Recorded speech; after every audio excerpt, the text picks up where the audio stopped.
M23 acting in a disrespectful manner they did to the South African soldiers, they knew they've got a backing of Rwanda. But now, why do you want to treat Rwanda like it's a friend, like it's progressive? Rwanda was prepared to take immigrants from London at the exchange of money.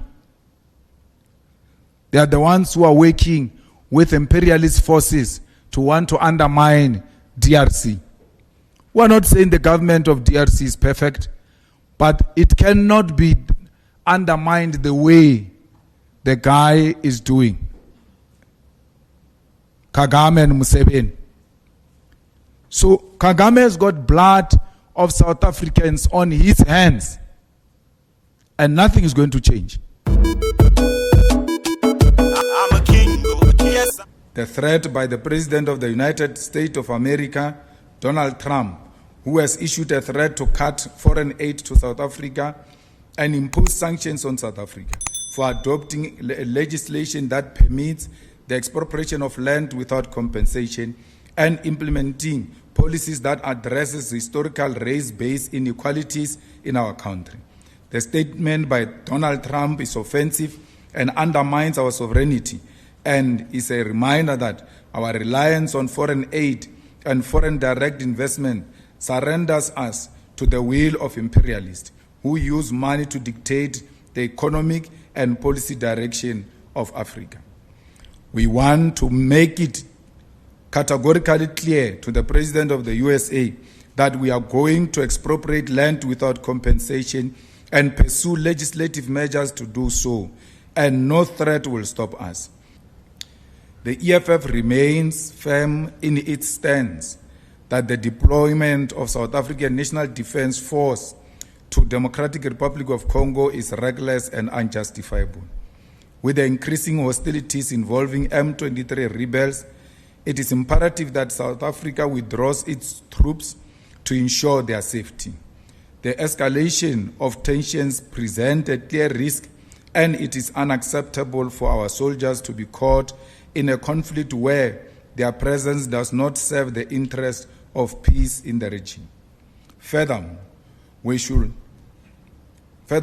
should it be established that Rwanda deliberately targeted South African forces, then President Cyril Ramaphosa must act decisively.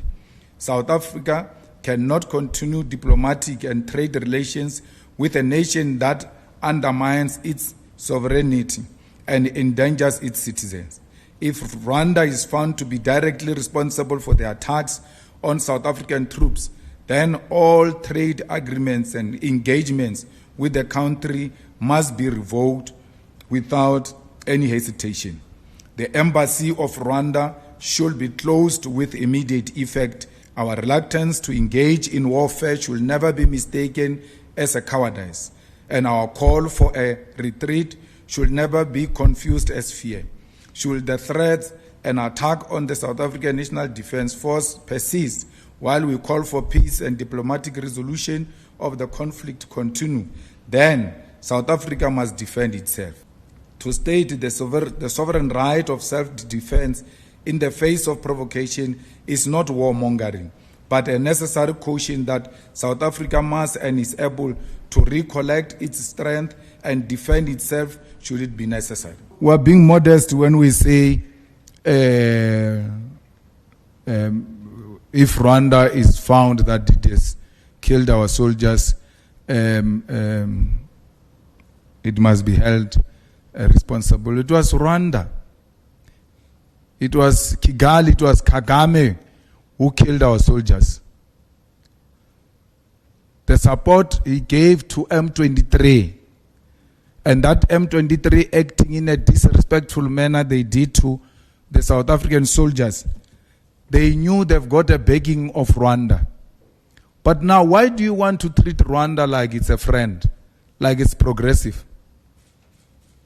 Rwanda was prepared to take immigrants from London at the exchange of money. They are the ones who are working with imperialist forces to want to undermine DRC. We're not saying the government of DRC is perfect, but it cannot be undermined the way the guy is doing. Kagame and Museveni. So Kagame has got blood of South Africans on his hands, and nothing is going to change. They've captured the South African base, by the way, and they're not telling you this in confidence. They keep on talking as if things are fine. Things are not fine. They've captured the base next to the airport. What is that airport? The Goma airport. Our base is captured there. Our soldiers are under the supervision of M23. When they want to go to a toilet, they ask for permission from M23 and they accompany them to a toilet. This were told by a soldier on the phone. Deputy President of the EFF was there. He says the only thing they haven't done to belittle us and make us more humiliated and violated is that they've not taken our guns. That's the only thing. But even if they carry those guns, what can they do? You're going to shoot and run away. Because you've got soldiers inside your camp and more soldiers outside your camp. So there's no need. They know you can't do anything with those guns. So they've destroyed the South African army. The reason why we no longer see those videos of South Africans, they took phones away from them. They no longer have phones. So there is a big problem. We have no capacity. That's why I'm not saying let's go and attack. I'm saying withdraw. Let's regroup. Let's regroup and retrain. And if Rwanda has got anything to do with this, let's go for them. Because we're not going to have Rwanda dictating to us. And Kagame speaking to Cyril the way he was doing. We know Cyril is weak, but he remains the president of our country. The way he was addressing Cyril, he was addressing us. He can't address us like that. He can't kill our people and not be challenged on that. Who is the commander-in-chief of the Rwandan armed forces is Kagame. We are not saying DRC is in a good hands and therefore it's just being provoked. By how DRC has dealt with issues in Eastern DRC is something that needs to be resolved if we're to have a permanent resolution into that crisis. But to undermine colonial borders because you think you've got a backing of France and all imperialist forces to an extent of challenging the biggest army, South Africa. They've undermined us to the extreme. And South Africa, at some point, it might not be today because we are not in a rightful position to do so. Let the soldiers come back. Let our brothers and sisters come back. Let's give them a dignified funeral.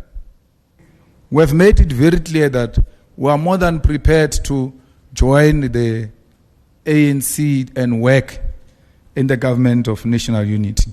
But we can't do it with the people who killed Krisani, the people who tortured our own people, the people who oppressed us, the people who are advocating that every progressive policy must not be implemented. That's why you've got this noise from Donald Trump. They are at the center of that. They thought they were going to bully the ANC in that GNU, and the ANC will develop a cold feet. The ANC is pushing forward ahead. They now are seeking external intervention, which seeks to undermine the sovereignty of South Africa.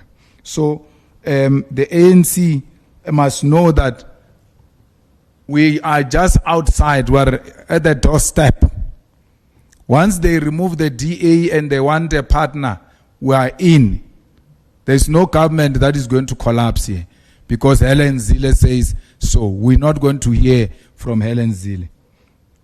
We've made it clear that we're going to be a party we've always been, a party of substance, a party of superior logic, a party that is going to give more input, more constructive input.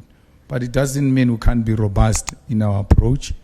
It doesn't mean we can't be radical and militant in our approach. Every year, EFF has come with a theme for the year. Every year.